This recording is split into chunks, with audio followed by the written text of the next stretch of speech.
నీటి వనరుల పరిరక్షణతో పాటు భూగర్భ జలాల పెంపుదల లక్ష్యంగా కడప జిల్లా పులివెందుల మండలంలోని ఎర్రబెల్ల చెరువు వద్ద ప్రత్యేక కార్యక్రమం నిర్వహించారు. నీటి భద్రత, తాగునీటి సంఘాల బాధ్యత పేరిట జరిగిన ఈ కార్యక్రమంలో నాయకులు, రైతులు పెద్ద సంఖ్యలో పాల్గొన్నారు. ఈ సందర్భంగా నేతమారెడ్డి జోగిరెడ్డి మాట్లాడుతూ భారీ ఖర్చుతో కూడిన ప్రాజెక్టుల కంటే తక్కువ వ్యయంతో శాస్త్రీయ పద్ధతుల ద్వారా చెరువులను నింపడమే ప్రభుత్వ ప్రాధాన్యత అని తెలిపారు. గత ప్రభుత్వ వైఫల్యాలను ప్రస్తావిస్తూ ముఖ్యమంత్రి విజన్ బీటెక్ రవి చొరవతో కేవలం 10 నుంచి 15 లక్షల రూపాయలతో హెచ్ఎల్సీ కాలువ ద్వారా ఎర్రబెల్ల చెరువును నింపగలిగామని, దీంతో సాగునీటి సౌకర్యం కల్పించామని వివరించారు. చిన్న చెరువుల్లో చిన్న కుంటలను ప్రతి ఒక్క కుంటను నీటితో నింపుకొని ప్రతి ఒక్క చిన్న కుంటలు కూడా మనం రిజర్వాయర్గా మార్చుకొని మనం ప్రతి ఊర్లో పెద్ద పెద్ద ప్రాజెక్టులు కట్టలేము కాబట్టి ప్రతి ఒక్క కుంటకు నీళ్లు అంటే వంకల ద్వారా కానీ లేకపోతే కాలువల ద్వారా కానీ కరెక్ట్.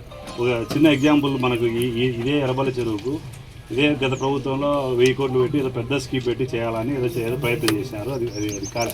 మనం చిన్న ప్రయత్నం హెచ్ఎన్ఎస్ కాలం నుంచి చిన్న ప్రయత్నం చేసి కేవలం 10-15 లక్షల రూపాయలు ఖర్చు పెట్టి ఈ చెరువు నింపగలిగి మనం ఈ 4 పల్లెలకు మనం నీళ్ళు ఇవ్వగలం.